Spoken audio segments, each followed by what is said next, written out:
Guys, what is going on? I hope you guys are well. So, guys, boxing fans have slated Vasily Lomachenko after his loss. He's been getting a lot of criticism, a lot of hate, and I think boxing fans at times can go over the top. And boxing fans are the most ruthless fans of any sport fans in the world. They're very, very hard to please. And as soon as you slip a little bit, even if you don't lose, and you have a bad performance and you're seen as one of the best fighters, you get slated. And Lomachenko's going through that. This is what I meant when I said it's going to be very hard for Lomachenko to come back. Um, for me, Vasily Lomachenko is a great fighter. A loss doesn't define a man. A loss doesn't make a guy rubbish. A loss doesn't make him ordinary. For me, he's a great fighter, and I feel like Lomachenko has moved up the weight classes, showed that he's a great fighter. But he came up against a determined, skillful, great fighter in Teofimo Lopez.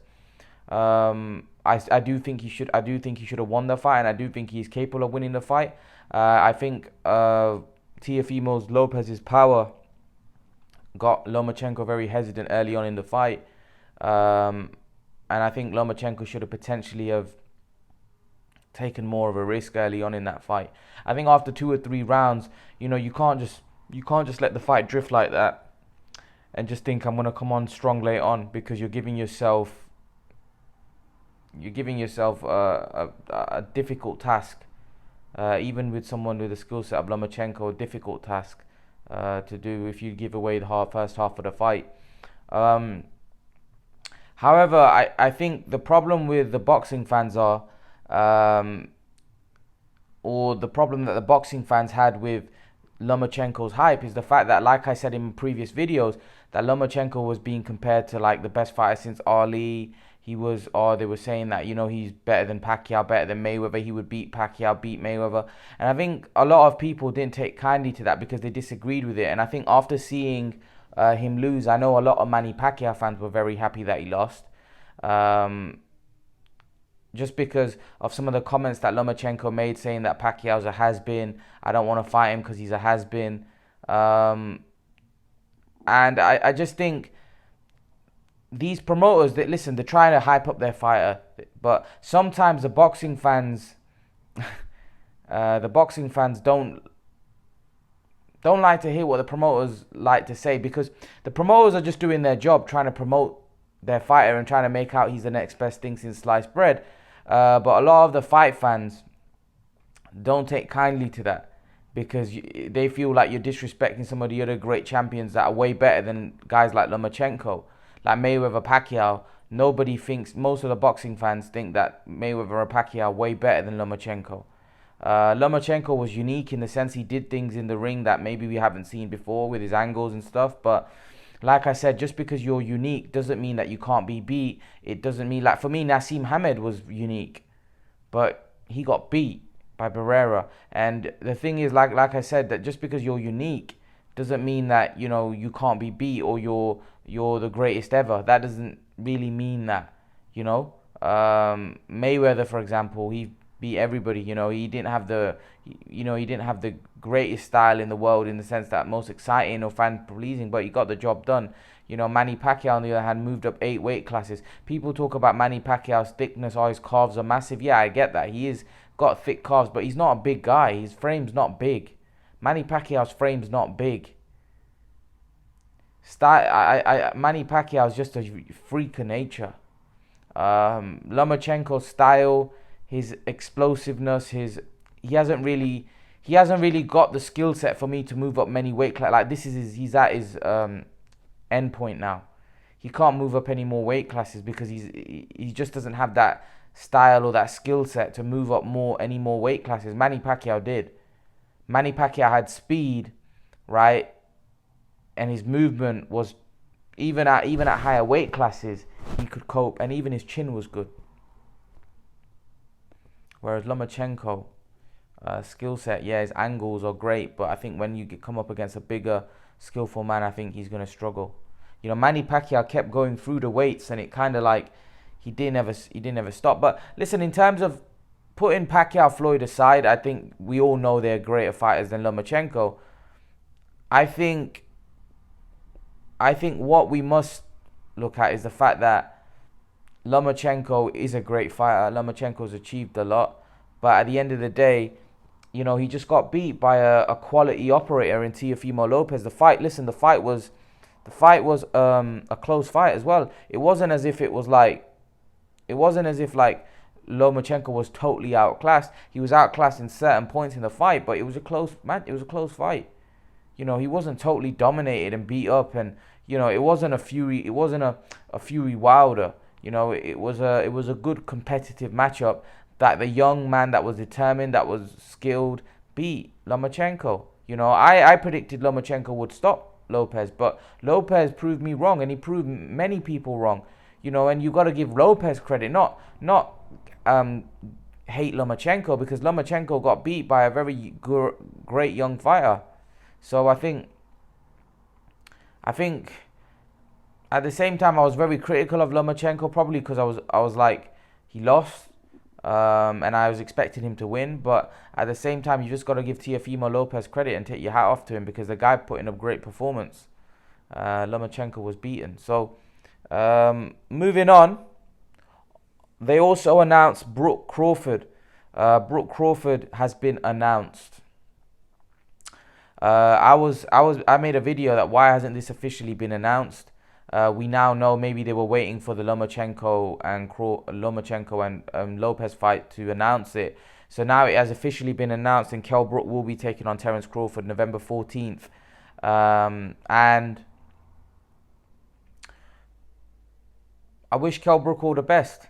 I think it's an acid test for him. I think it's a very hard fight for him. I don't think he's got a lot going for him in terms of him being at 147, him not really being in his prime, the fact that there's going to be no trainer. It does look like an uphill task for Kell Brook. But can Kell Brook pull it off? I'm not sure. I don't think he can. I think he's got a chance, but I think he's got a very slim one. It's going to be very difficult to beat Terence Crawford. Not having his trainer with him as well, you know. And I feel like Dominic Ingle's a guy that, although I'm not a massive fan of Dominic Ingle, I feel like he knows Kell Brook very well. He also, in my opinion, gives Kell Brook a lot of confidence. Just his demeanor. I think Kell Brook is a guy that, I'm not sure how self-confident he is, and I feel like someone like Dominic Ingle boosts his confidence. Kell Brook comes across as a character that sometimes looks like he needs someone to tell him how good he is. He needs someone to boost him, and Dominic Ingle and Kell Brook were like a perfect match, because Dominic Ingle is you can tell he's very intelligent. I don't know whether I could say the same about Kell Brook. And I just think Dominic Ingle has got the brains, and I think Dominic Ingle gives Kell Brook that confidence. So I don't know whether him going with another trainer. And plus, Dominic Ingle knows him inside out. And like I said, not from Kell Brook's health point of view, if this fight starts to get messy, Dominic Ingle won't be in awe of Kell Brook, or won't be a yes man. Dominic Ingle will throw in the towel. You know, Dominic Ingle cares for Kell Brook's health, and he wouldn't. You know, that's going to be very important in a fight like this when you're a massive underdog and people expect you to get blown out, right? Dominic Ingle there being in your corner could save you from getting hurt. And that's very important in a fight like this where you're a massive underdog, where you've been damaged before. So I think from that point of view, Dominic Ingle would have been very important. But like I said, I hope Kell Brook all the best. I think it's a very, very tough fight. Especially at this stage in his career. Maybe 4 or 5 years ago it would have been a good fight. But right now, I don't know what Kell Brook's got left. The fight's at 147. He's not fought at 147 until, you know, the last time he fought at 147 was when he lost to Errol Spence. It's just all the odds are stacked up against Kell Brook here. And Terence Crawford right now is at the peak of his powers. Terence Crawford, when was the last time he fought? Almost a year. So he could be 11 months out the ring. So he may be ring rusty, but again, we do expect Crawford to beat Kell Brook, and then move on to the big fights in the division. But who knows? You know, it's boxing. We saw Lopez. You know, some people were saying that this is a bit similar to Lopez Lomachenko. It's not. It's not. Lopez is a young, fresh guy in his prime that we didn't know how good he was. And now we found out how good he was. Kell Brook is a guy that we know his level. Kind of not. He hasn't really had a lot of world level fights, but we still kind of know his level. He's been damaged. He's had his eye sockets broken. He's not in his prime, right? So it's nothing. You can't compare this to Lopez Lomachenko. That was a unification fight, and that was a very close fight where people were intrigued and looking forward to it for a reason. There's a reason why people aren't as intrigued watching Brook Crawford. The hardcore boxing fans are always intrigued to see the best fighters compete, but in terms of the comparison between the fights, Lopez was in his prime, young, fresh. Kell Brook's not in his prime. Been injured. Not fought at 147 for a very long time. So it's completely different scenario, if I'm honest with you. There's a reason why Kell Brook's a massive underdog against Crawford, and Lopez wasn't a massive underdog against Lomachenko. There was many people that were picking Lopez to win the fight, whereas I don't think anyone will be picking Kell Brook to win the fight, apart from his fanboys. Just like when Khan fought Crawford, when most of the world did not give Amir Khan a chance, only his fans thought he had a slight chance. But that was the patriotism, and that was just the fanboy nature of the fans, But yeah, I don't really see Kell Brook beating Terence Crawford. But again, like I said, it is boxing. It is boxing. Anything's possible. Kell Brook lands a punch, Crawford could be knocked out. And to be honest with you, I'm rooting for Kell Brook. I think boxing's been really unfair to him, and I would love to see him get a win over Terence Crawford. I would love to see him get a win over Terence Crawford.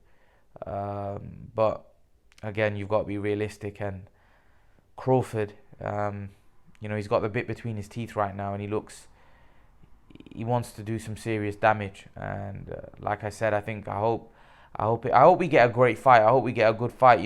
One thing that I didn't like about when Amir Khan fought Terence Crawford is the fight was a bit dull, if I'm honest with you. I hope the fight's not like that, where it's just one-sided.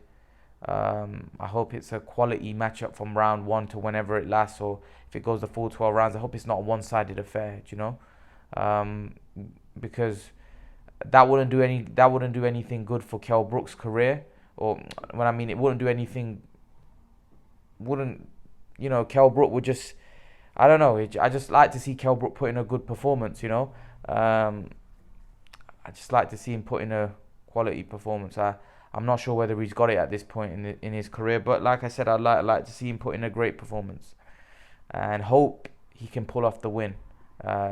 Slim chance, but like I said, boxing, anything's possible. Leave your thoughts, guys. Let me know what you think. And guys, remember to please like, share, subscribe to my channel. I'll see you guys in the next video. Peace.